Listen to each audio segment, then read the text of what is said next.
Ooh. You are tuned into the Undisputed Champ Sports Podcast. This is our wrestling weekend review of WWE. This is our Raw review. I am your host, the man of the hour, Low Tie Reps, Carmine. I am joined by my esteemed colleagues, Mr. Thumbs Up Tommy. Say what up. What is up, everybody? Happy Rusev Day. So we finally got a little more of what happened in Milwaukee, but we'll get to that later. Facto. And my other esteemed colleague, the architect, the man that runs the place, Mr. Preston Brown. Say what up. What's up, everybody? Can I ask y'all a simple question? Can we please talk about Raw today? Is that fine with y'all? Can we talk about Raw? Is that good with y'all? We gonna talk about Team Red, boy. Oh, yeah. And Red brand, boy. Why you saying Team Red? Think about this. Team is something red that was in Chicago. And Chicago and Red, when they mix together, it gets nothing but greatness. Chicago Bulls, Chicago Blackhawks, now Raw. There we go. Okay, you get on control with the first part. We in but there. That's okay. Anyway, now, all right, guys. I was gonna skip this segment, but I want to talk about this segment because I actually went. All right, at first when this segment first came out, I was like, oh my god, this shit again. Mm-hmm. But like I told y'all, when I do my notes, I watch it over again. I watch it over again. Now the opening segment was basically with Triple H and Shawn Michaels, basically saying at Crown Jewel is gonna be DX versus the Brothers of Destruction. I actually liked this segment. I thought it was actually a good segment because I thought Triple H and HBK fucking sold the shit out of it. I love the intensity that they had. I love the intensity that Shawn Michaels had. By the way, at the end when they did their poses, Shawn Michaels was working out. Goddamn, that motherfucker got some muscles. I'm just saying for guys. I'm just saying. But this is the question that I want to pose to you guys. Rather than talking about this segment, I thought it was good. I thought it was okay. I like the intensity. But rather than that, this is the question I want to pose.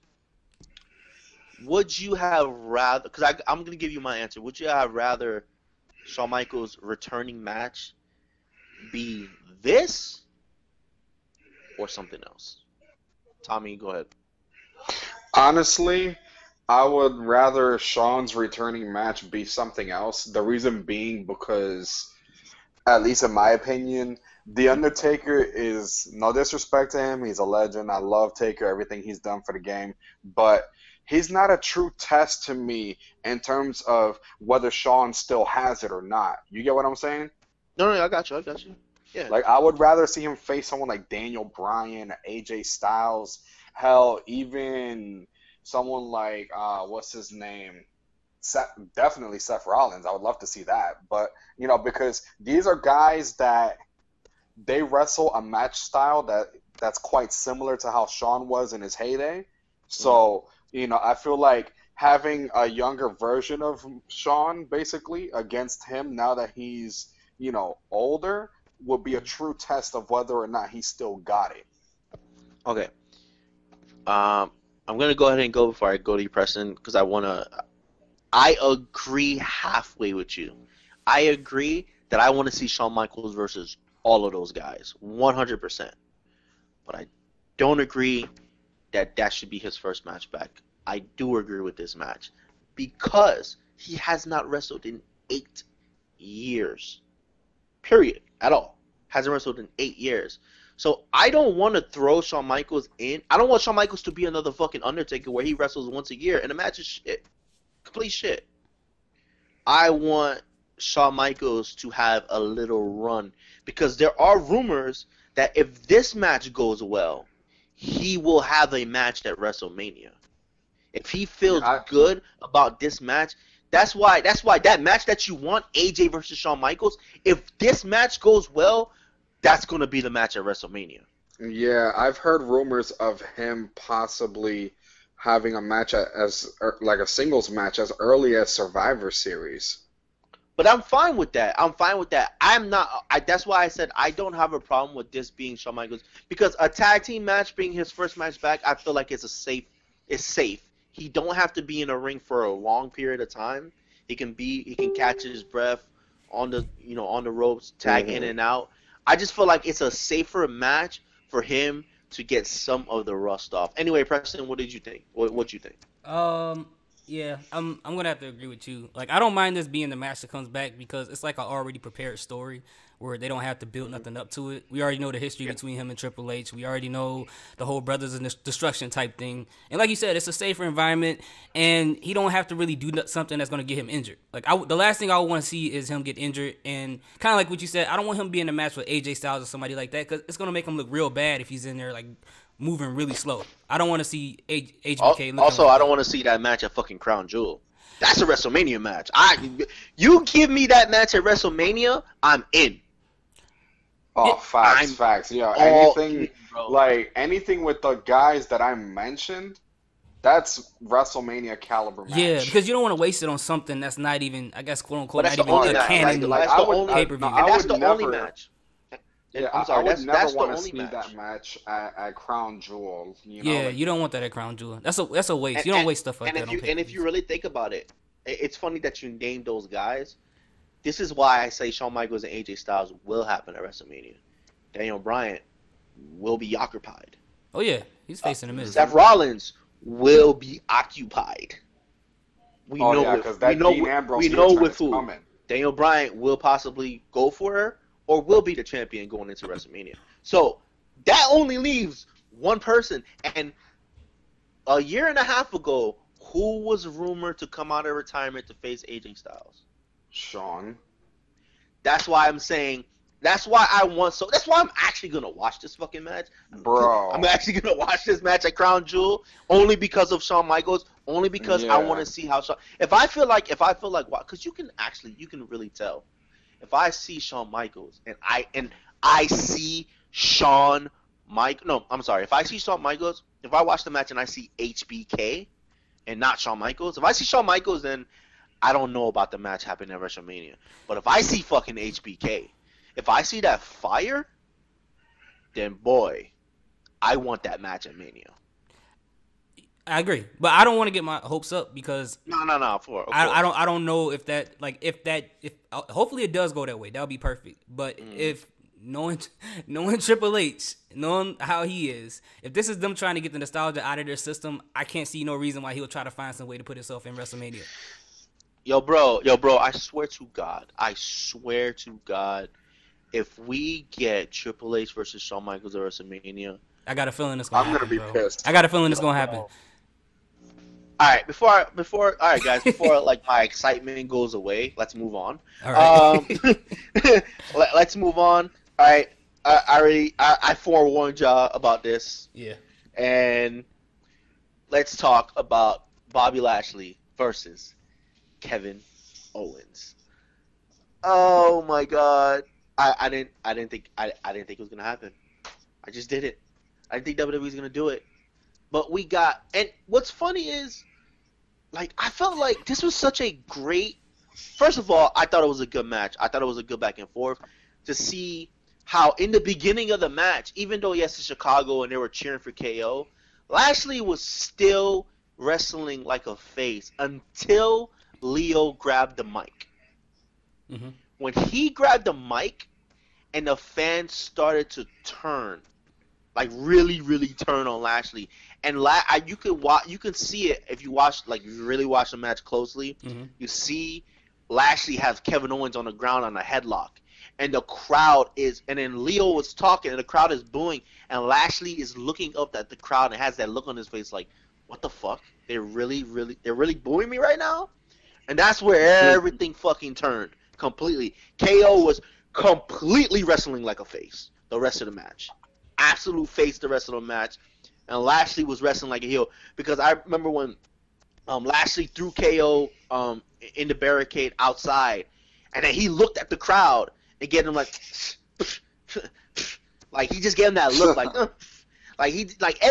there were so many layers to this double turn. There were so many layers to this match that that's what made the match better for me. Not only was it the double turn, it's just you saw the change in Lashley's attitude as the match was going on.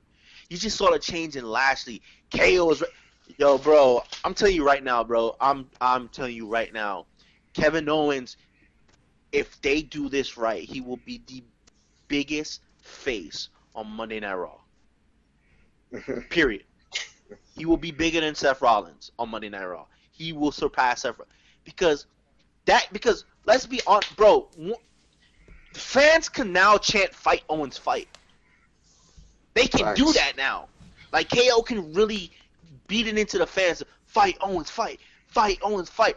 KO is the most marketable superstar to me. Like everything about his shirts, KO, Fight Owens, fight. All that shit, his wrestling style, bro. Like, and the good news is that I heard that his knee surgery that he's about to have is minor, so they don't expect him to be out for long. So I expect KO to be back about like maybe 3 weeks to a month for him to be back, and he's going to get that pop when he comes back against Lashley because Leo and Lashley are going to be annoying as fuck these upcoming weeks.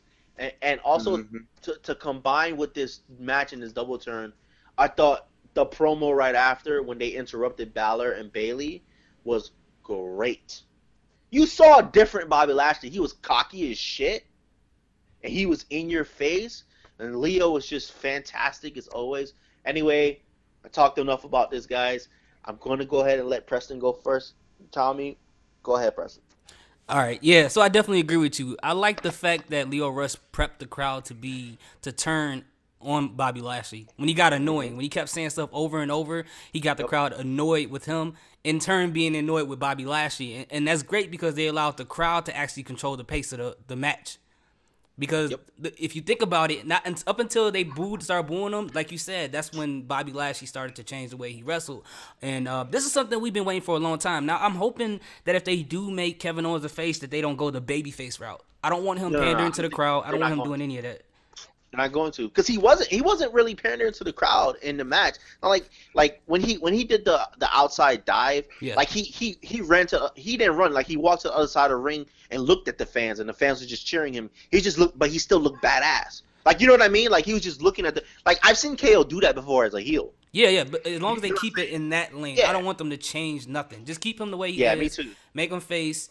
He can talk really well, so he can be on a whole bunch of different TV shows and things like that. But this is it was surprising. It was a surprising, great thing that happened, and I was so happy to see this. Bro, y'all know you saw me on the chat. When I sensed this shit was happening, I was going absurdly insane, bro. And it was kind of confusing. He was like, "Wait, is this about to happen? Like, wait, no." They really. And before I let Tommy go, I feel like I need to give WWE and I need to give Raw credit. They are fucking geniuses. You know why?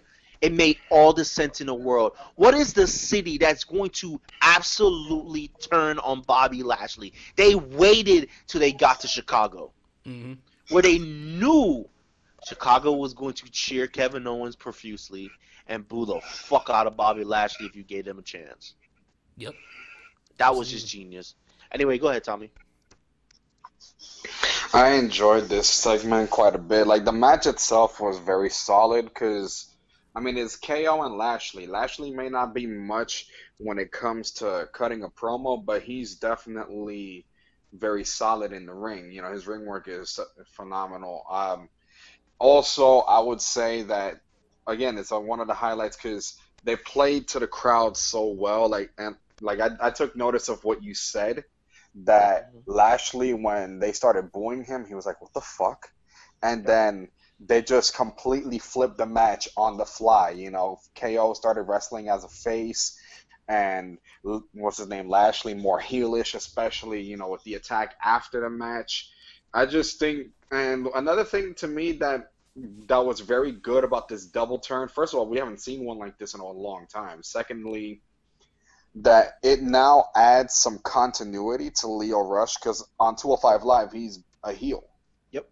Absolutely. And, you know, as opposed to, you know, being a heel on 205 and a face on Raw. Now there's some continuity. Yep. And speaking of continuity, I'll mention this on 205 Live. I thought that was fantastic. On 205. I'll let y'all know what I'm talking about, but it was awesome. But I agree with you. And what makes it, it just makes it even better why they gave Lashley Leo Rush. We think we said it. Leo Rush is going to be a great mouthpiece for Lashley. But what did we always say? This shit will take off once they turn Bobby Lashley. because Leo is annoying as shit. Mm-hmm. He's cool. He's dope as fuck. But he can be annoying as fuck. And Yes, make you not like him. And that shit that they were doing with him on the mic, just talking throughout the match, talking shit. Yeah. He's like, I'm gonna tell you how to cheer for Lashley, people. Lashley. That just made the fans even more pissed. Yeah, like it was so good. Yes, bro. It was everything about this double turn was so ingenious, bro. And I don't think I hope people listen to this podcast and understand what we're saying. Like, I don't think this gets enough credit. And I don't think how good it was. And I don't think it could have, and not just because I'm from Chicago, I don't think it could have happened anywhere else because Chicago is one of those crowds where you can't tell them what to do. So once you tell them what to do, they're going to do the total opposite. And that's what happened. It's either the Chicago crowd or the night after WrestleMania crowd, you do a double turn. Yeah. Mm-hmm. That's it. There's no other crowd you can really do double turn because certain cities, you get good reactions, but there's a lot of cities that WWE in. There's just no reaction, not for the face, not for the heel. The crowd is just meh. You know what I mean? So yeah, this was absolutely fantastic. To me, I know you guys already know this was the highlight of Raw for me personally, because I've been wanting to see a face Kevin Owens, not a baby face, a face, a just straight Kevin Owens being a fucking fighting badass. Because that's how I know he can be. Like, he can be fantastic. Like, oh my God, I can't wait. I hope. One of the things I will say though, if KO is gonna keep using a stunner, he gonna have to finish people with that. Yeah, like I think it would be a better fit for him to do that than the pop-up power bomb. Because like to me, the pop-up power bomb, to me it looks more like a signature move instead of a finisher. I mean, I like the pop-up powerbomb. I'm just saying, if KO's going to keep doing a stunner, it's going to have to beat people. Like, because stunner... Well, I don't want the stunner to turn into fucking the super kick. Yeah. You know what I mean? Like, I don't want that to happen. Like the stunner, when Stone Cold hits your ass with a stunner, unless you're The Rock, Triple H, you're done. You're not kicking out of that shit. Like, you're just not. Done. Like, Rock, Triple H, or Undertaker, like, you're not kicking out of that shit. That's true, but you know Kevin Owens, he just do random moves sometimes, so he might not even use it again. Yeah, I know. Yeah, you're right about that. I know. All right, guys, so we're gonna move on from this segment. We're gonna go into our next match, and Raw just kept going with these turns. I mean, we knew this one was coming, but I just thought it was done. I just thought it was a good turn. It was done well. I did have one problem with the turn, just one. But sometimes you have a suspension of disbelief, and you just gotta take the common sense out of your mind. So I liked it. I thought it was good. The match was, okay. It was what it was. But it was just a highlight of the turn. I liked the turn. I thought it was good, and I know we didn't want this match, people, but we're gonna get it. So we just gotta face it. So and. Everything else on Evolution sounds just fantastic, except this match. But it is what it is. It's whatever. But anyway, Tommy, go ahead. What did you think? I mean, I really don't have much to say about this because, like you said, we were expecting this from the moment that it was rumored that it was going to be Nikki Bella versus Ronda Rousey at Evolution for the Raw Women's Championship. I'm like, yeah, Nikki's turning heel. Ain't no way in hell they're gonna turn Ronda heel this early. Yeah. Or ever possibly. Like, I don't know. They might. Ronda's not turning heel until probably after Mania, bro. Yeah, I don't like she's if too hot right now.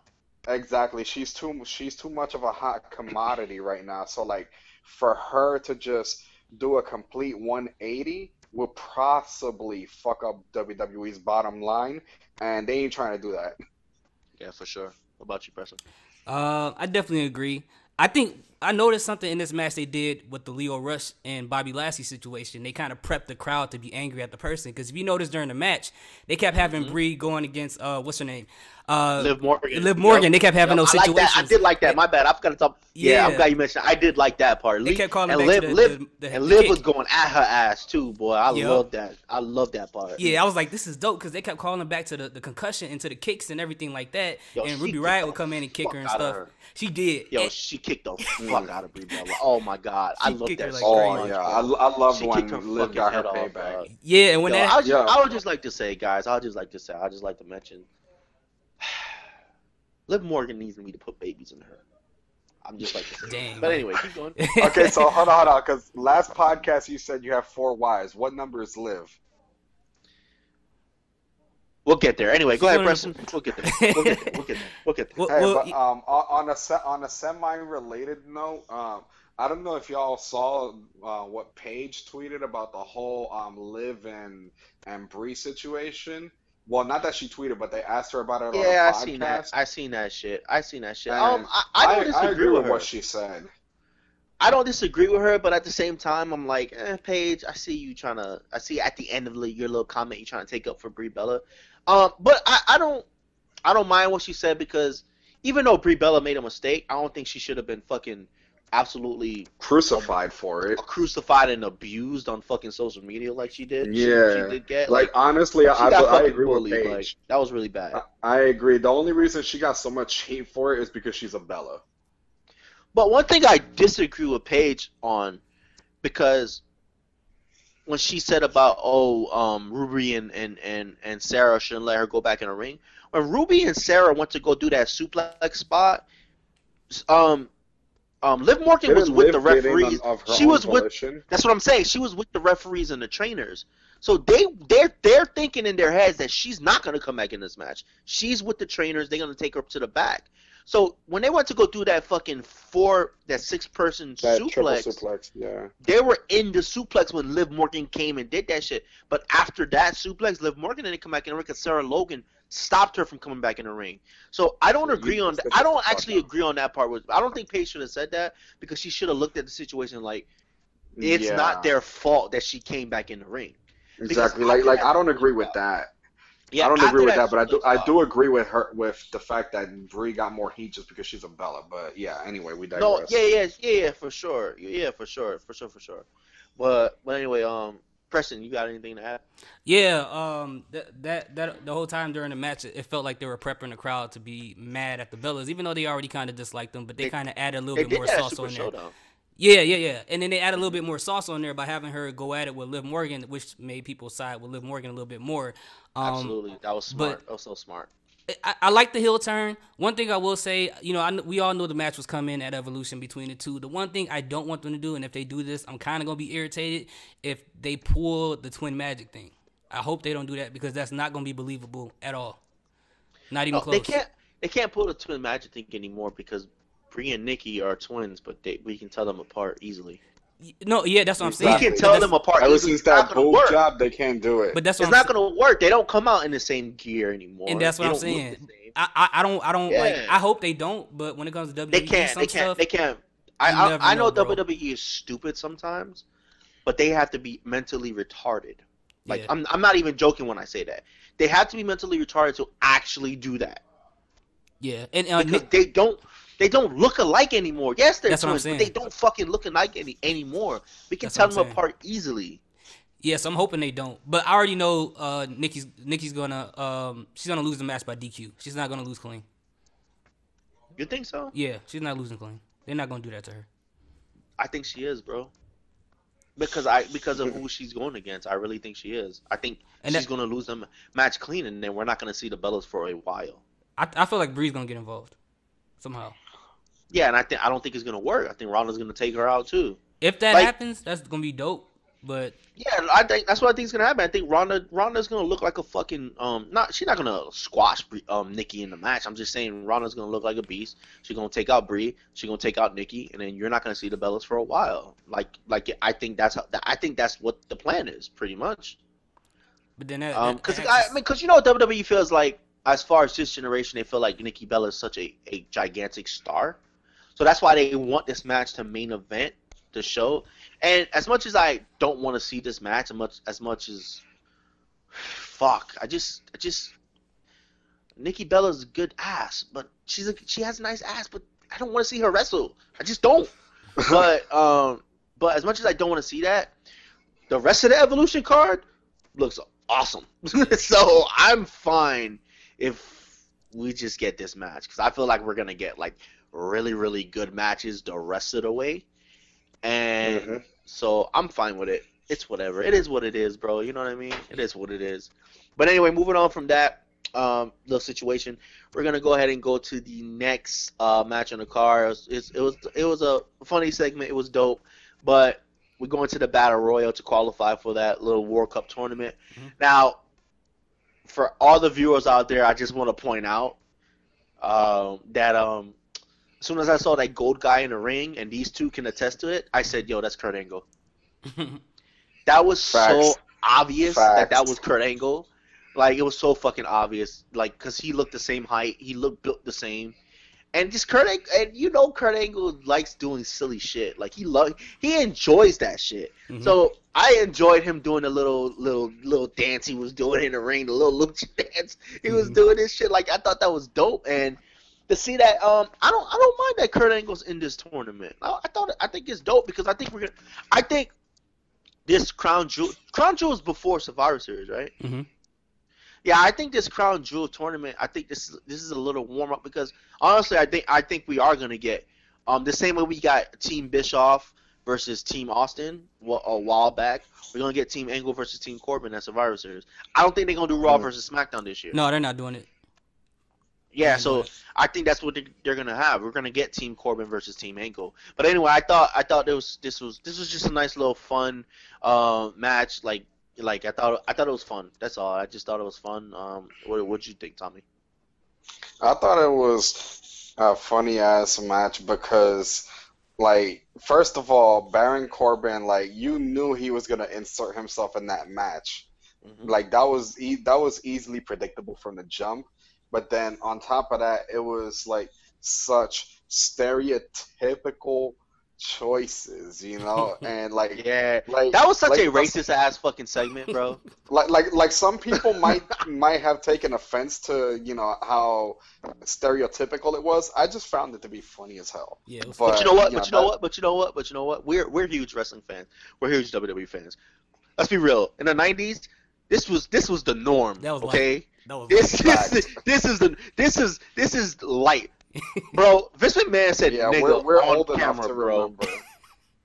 We're old enough to remember that shit. Don't y'all remember when Vince said "nigga" on camera, bro? Yeah. Like, let's be real. Let's be real here, guys. Yeah, I remember. Let's be real. Yeah, I remember that. Let's be real. Oh, and they got Booker T. They got Booker T. Right after he said it. Tell me he didn't just say that. Nigga, I would have slapped the fuck out of Vince McMahon. Oh no! And then let's not forget the WCW infamous moment from Booker T. Yeah, when he got mad. Called out Hulk Hogan and said "nigga." Dude, the mic look like. All right. To the next match. That was hilarious. Oh my god! No, but going back to the Battle Royal, like, as soon as I saw that the guy in the goal, well, you know, obviously before he revealed himself as Kurt Angle, you know, he slipped between the ropes and he just stood out the whole match. I'm like, Baron Corbin gonna think he won and they ain't gonna lose to this guy. Yeah, like that was beyond sure. obvious. Yeah, for sure. That was pretty dope. And I just thought it was funny because, you know, they went ahead and, you know, they're slowly planting the seeds for that rumored match that we're talking about now, Team Corbin versus Team Angle.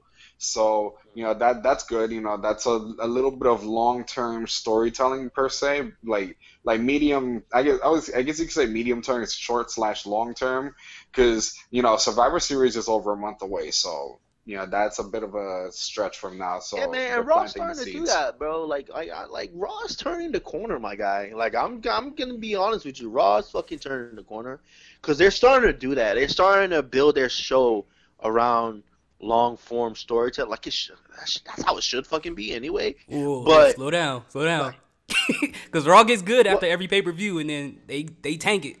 I'm just saying. But they did that. But they've been doing that for the last 2 weeks. I'm not even including this Monday. I'm talking about the last 2 weeks. Okay. Before With Super Showdown. Dean. That's what they.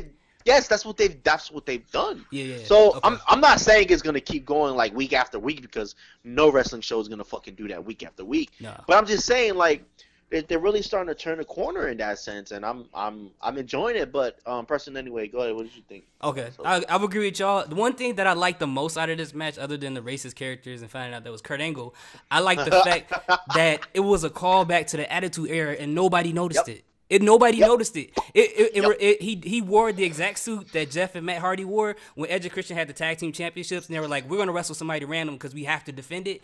And it ended up being Matt and Jeff dressed as Los Conquistadors, and they won. And then they took their mask off, and they found out that was Matt and Jeff Hardy, and they ended up winning the tag team championship. So when I saw that, I was like, "Yo, that's so awesome. Dope! That's a callback." I didn't even know. I was like, "Yo, Edge and Christian do those same outfits?"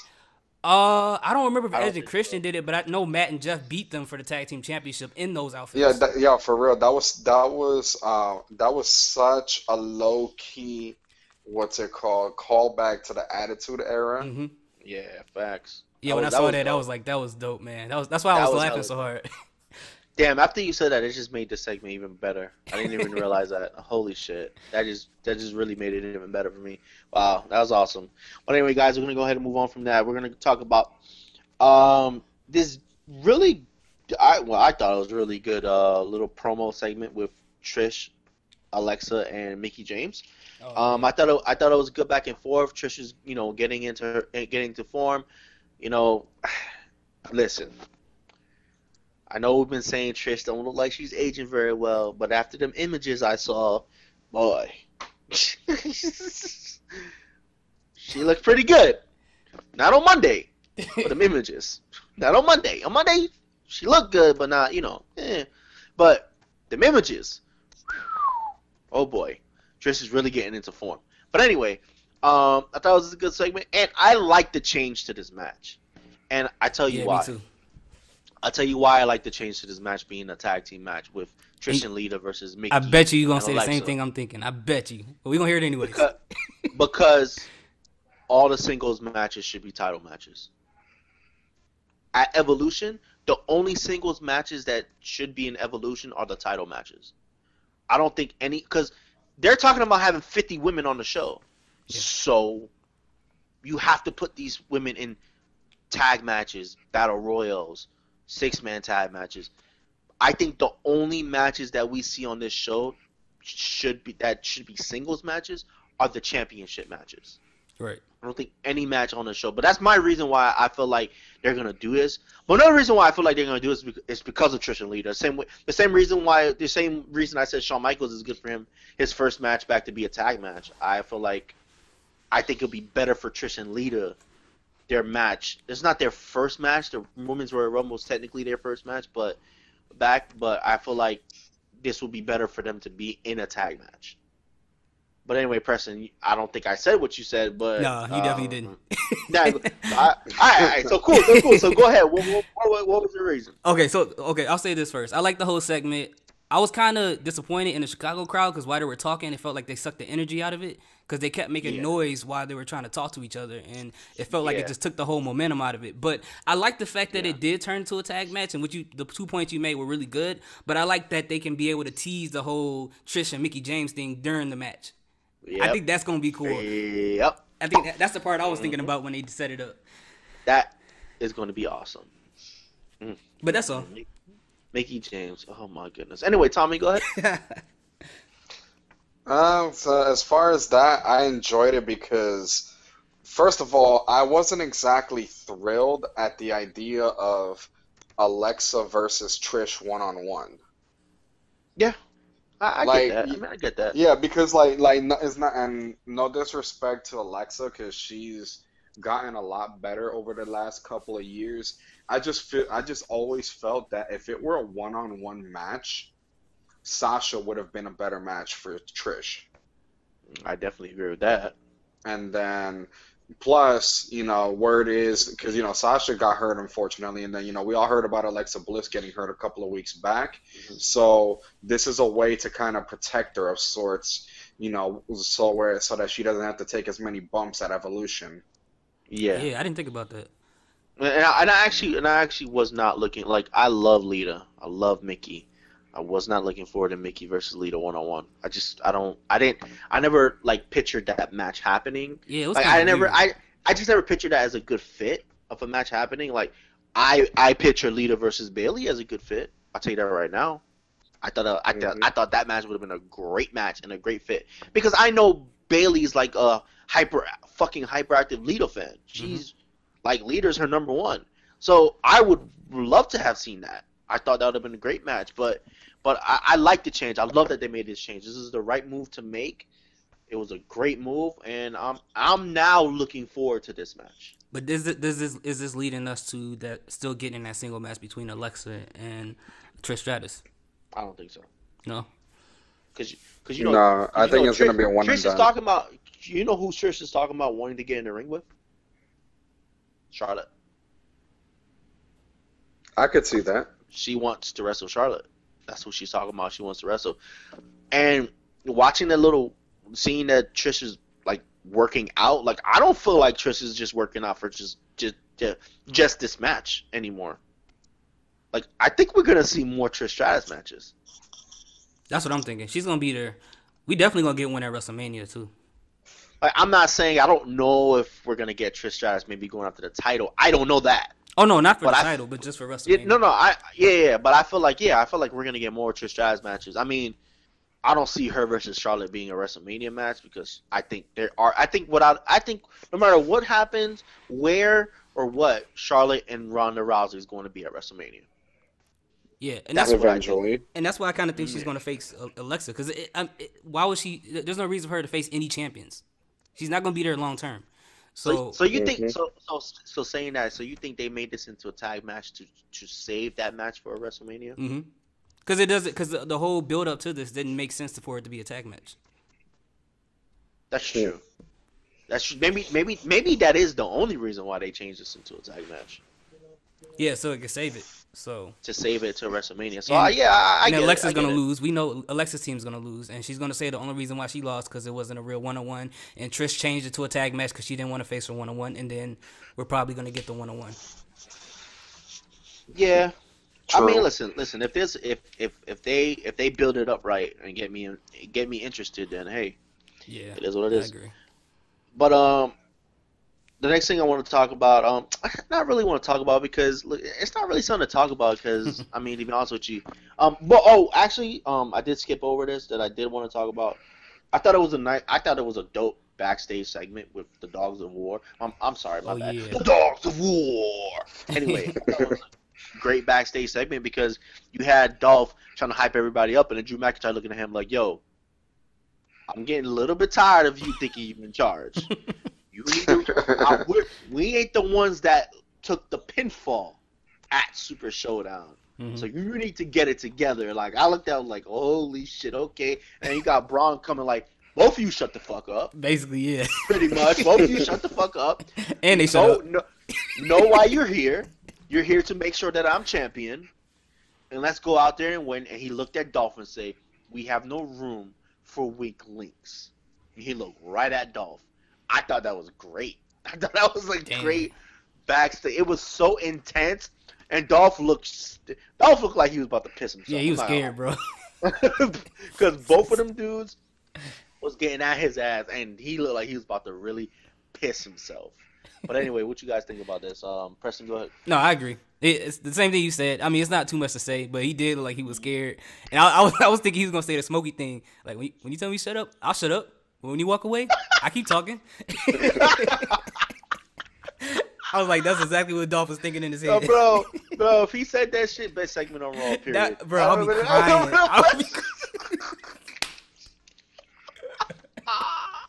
I'll be crying. That would have been the greatest thing ever, bro. Period. What about you, Tommy?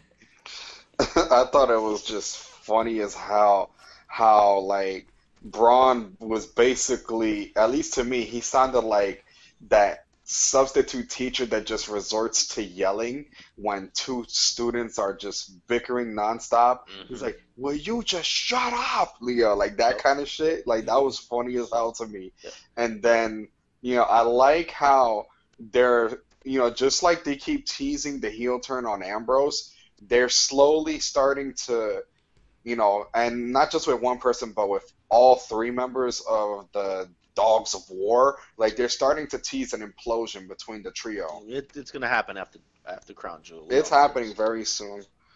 After Crown Jewel, that splits. Hey, what if that happens? The Dean and Drew. Bro, if that happens, bro, I'm team. Yo, red brand. If that happens, that's crazy, bro. I'm telling you, bro. KO, Lashley, and then this. I'm done. It's over, bro. I can't. It's over, bro. I turned in my blue card, bro. I can't. Yo, bro. That's not gonna happen. I know it's not gonna happen. I know it's not gonna happen, 100%. But I'm hoping. But if it does happen, it's over. It's over, bro. It's over, bro. It's over. But this shit was just so funny because Drew McIntyre basically sunned Dolph Ziggler. He did. And Braun Strowman sunned both of their ass. Like, alright, y'all niggas sit the fuck up and sit the fuck down. That's basically what he said. So it was funny, but it was great. But anyway, I'm not gonna let you guys talk about this because we all know Paul Heyman came out and cut a fantastic promo. We all know what Paul, like, it's nothing you can really say about a Paul Heyman promo anymore. Like, when Paul Heyman comes out, if Paul Heyman ever cuts a bad promo, you skipped the match. Hell just froze over. What did I skip? Oh, never mind. I was gonna say what you call it, the Nia. It's straight up filler. It's not even worth talking about. I didn't talk about Nia. I didn't talk about that Ascension bullshit. I know why I ain't talk about that guy. My guy. let's be real.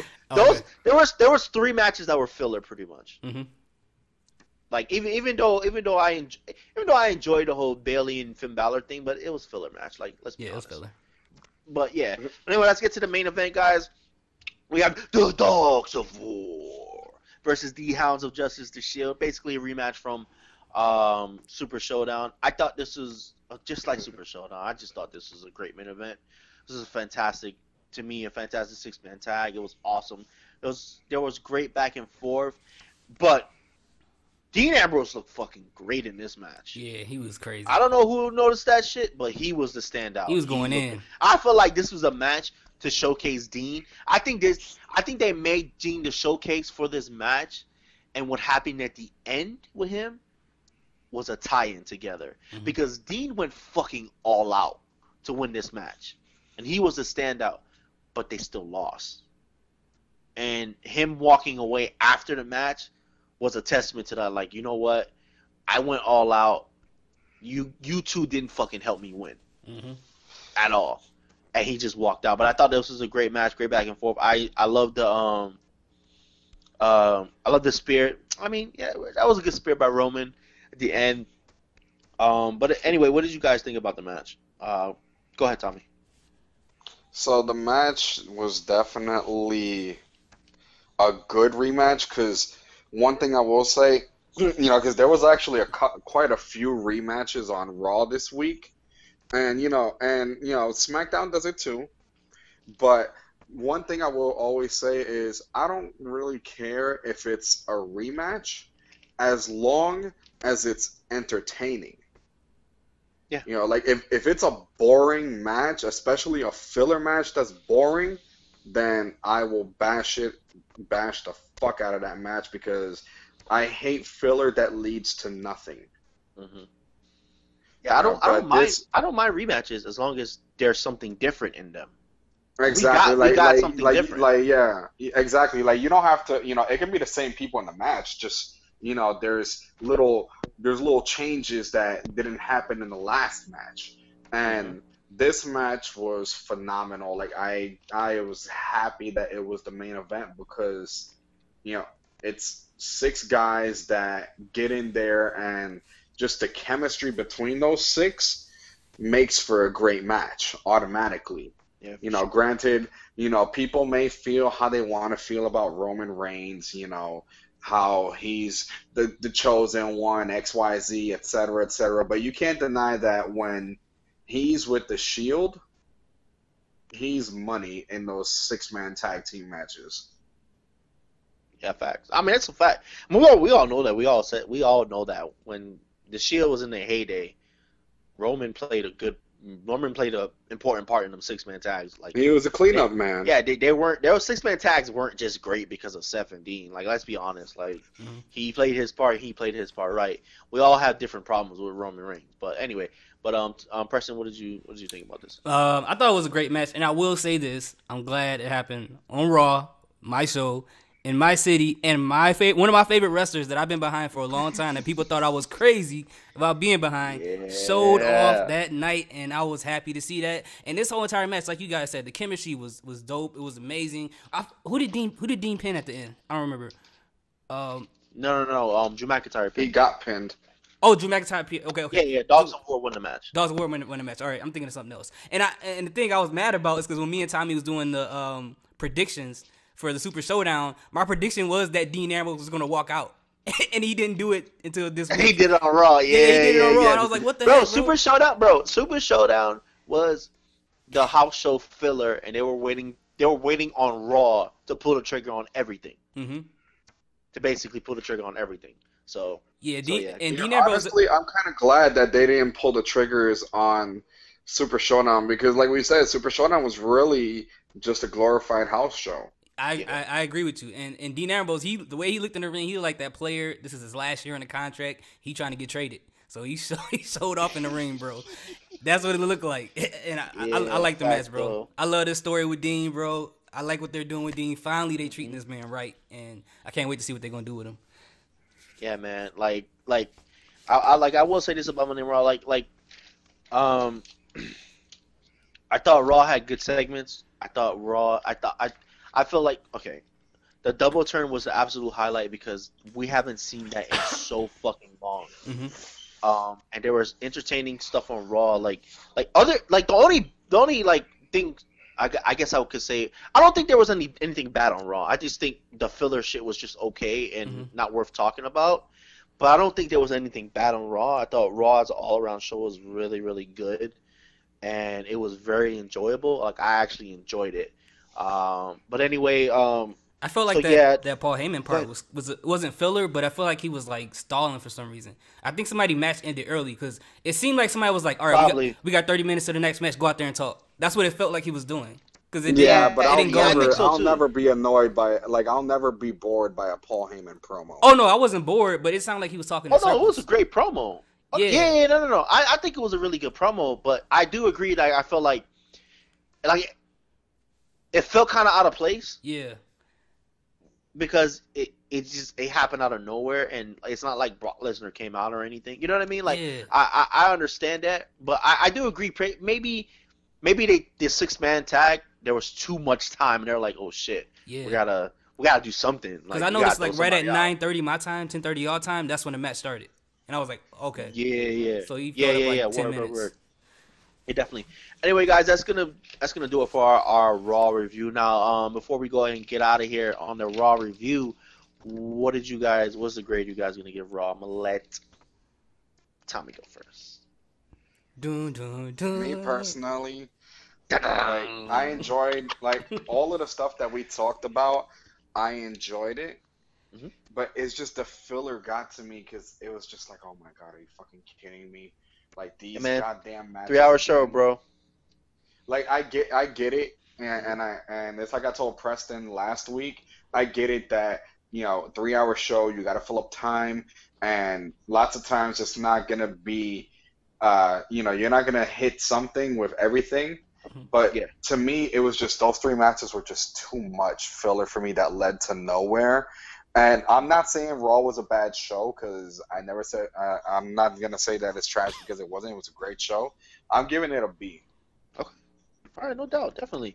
Yeah, like I would tell you, I'm gonna let you give your grade before I get mine. But I just want to say,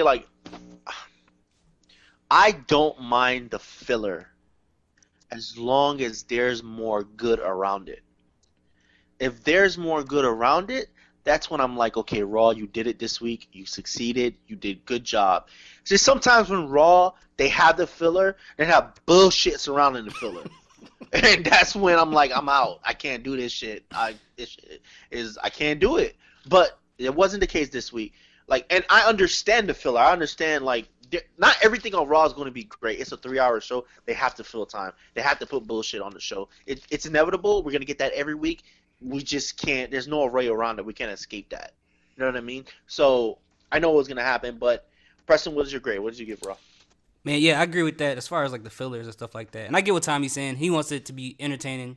Like, if he's watching the show, he wants to be entertained the entire time. And I get that. Oh, for sure. I'm not against that, but I do understand if it's a 3-hour show, and I got to think about it as the people who are actually there. They need some filler matches so they can go to concessions and do other things, so they won't feel like they're missing something. So yeah. I think that's kind of why. And I don't want a 3-hour show where I'm hyped, man. My blood pressure got to go back down. I just turned 30. So I like Raw. It's impossible to make a 3-hour show where everything's good. I just think it's impossible. There's no 3-hour movies where everything's high speed and exciting the entire time. But yeah. I get, man, for me, I ain't gonna lie to you. I'm gonna give it an A. I have to give it an A. It sounds crazy, but this is probably the best Raw we had all year. The best Raw we had. Whoa! I don't think so. Yeah, I think so. Whoa. Which one was better? 2 weeks ago? What? What you mean? All around? Like everything on it? Like all together? Yes, bro. 2 weeks ago with the Dean situation? Oh, because you had we had the match with Dean and Raw 2 weeks ago was phenomenal, bro. Okay, I get that. We came on here was going crazy, bro. Yeah, no, I love that one. We all gave Raw an A that week, so yeah. But I think this one involved more than just the Shield. I think it was good all around, involving other people. That one was really good. I agree. Because